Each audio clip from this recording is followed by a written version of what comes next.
Good morning, everybody, and welcome to the Morning Volatility Report. This is Andrew Giovinazzi, Chief Operating Officer of OptionPit.com, your home for options trading and education. Mark's Trade of the Week idea on Expedia. You can go to our blog, click it, and see what he had to say, along with all of his other appearances here. I'll start writing some blogs here pretty soon. One thing that's a theme, I think, the TLT vol still way too cheap. If we take a look at it, 12% volatility, 60-day volatility is around 14%. I have to say,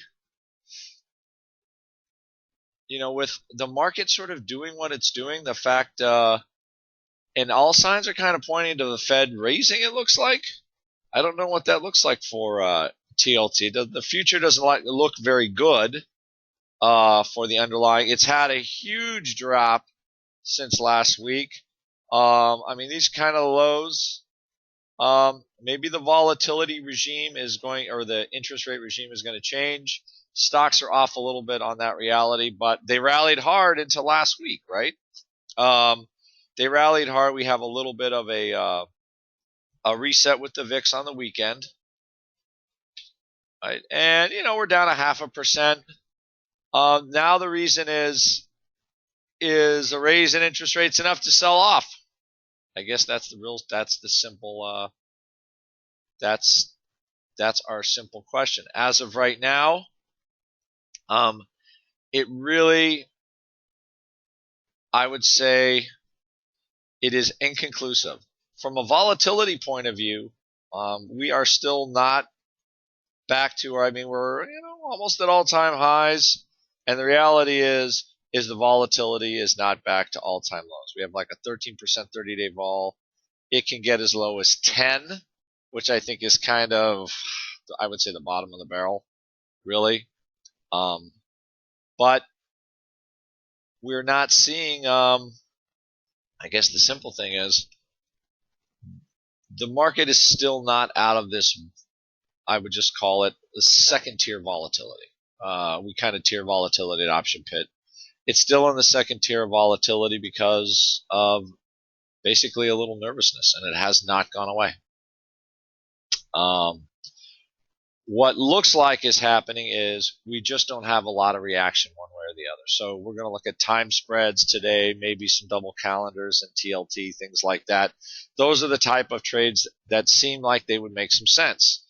If we're going to be locked up in some kind of a range, I think you want to trade that should give you a little room.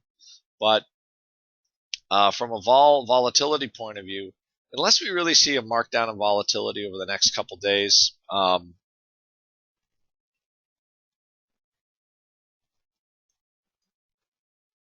I think we kind of sit here and drift around for a little bit through the holidays.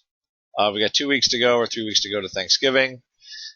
And, oil prices not seem to be doing very much.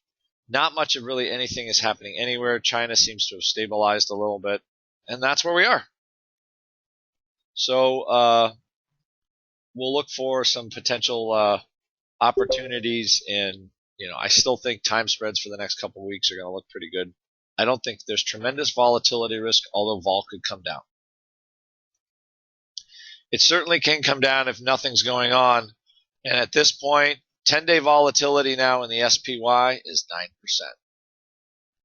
Right? That's not a whole lot. Doesn't mean the market can't sell off tomorrow on something, but right now, that's still where it is, and that is not a lot of volatility. Okay, 9% vol on the 10-day is the market is barely moving at 0.5% a day. It's nothing. Okay, so keep that in mind on any big index trade you look at. Just you're not getting the action. Simple as that. We had a very good vol class, I think, this weekend. One of our better attended Saturday lectures. You look for us for more vol classes in the very near future. All right. And with that, I don't expect a whole lot to happen, but again, if they take the weekend effect goes to zero by the end of the day. That's when I'll start looking at index time spreads and things like that. All right. All right, everybody. Have a good day. I will talk to you later.